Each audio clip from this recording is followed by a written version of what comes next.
I propose to prove a point. I plan to persuade you that by picking the proper words persistently produces powerful presentations. I plan to persuade you that picking the proper words persistently produces powerful presentations. Proceeding your passage home, I predict that you will be able to persistently perform powerful presentations with no problem. I will proceed to present the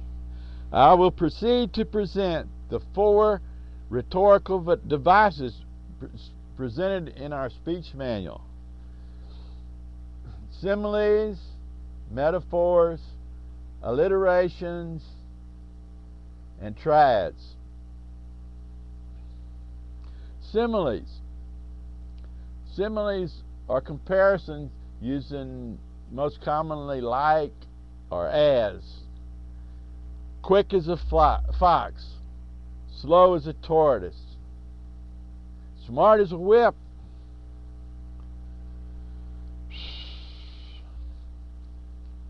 sly as a fox,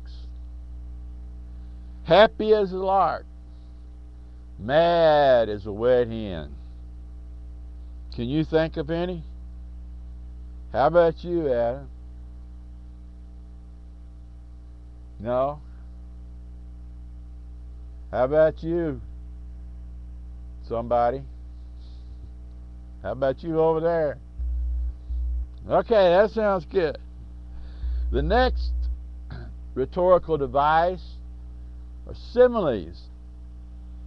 No, they're metaphors. Metaphors are similar to similes, except in using the word like or as, they use the word they are or is.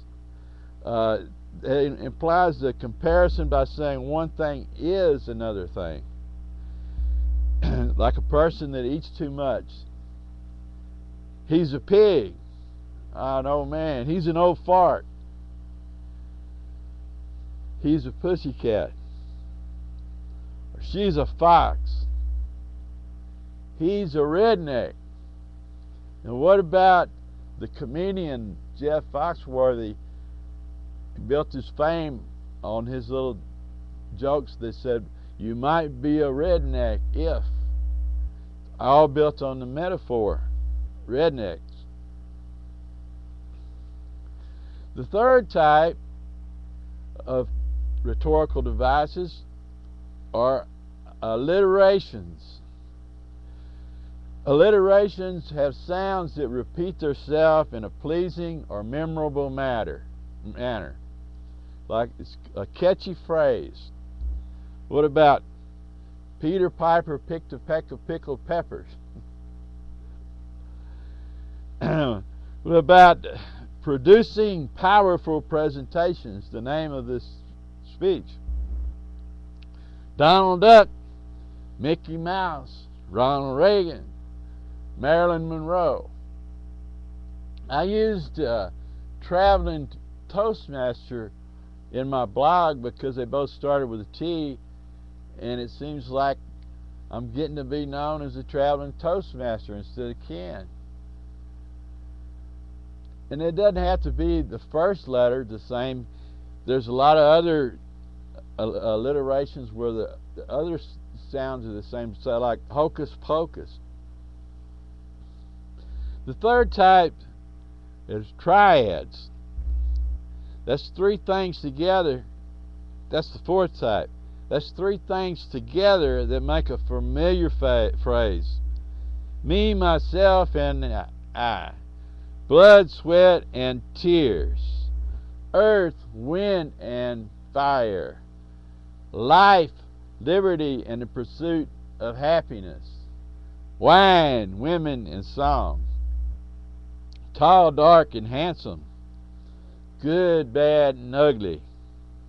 The Father, the Son, and the Holy Ghost. So if you prefer to prove your point properly provide similes, metaphors, alliterations, and triads in your presentation. I personally plan to practice what I preach. I predict that if you pick the proper words to prepare in preparing your presentations, you will persistently produce powerful presentations with no problem. Mr. Toastmaster.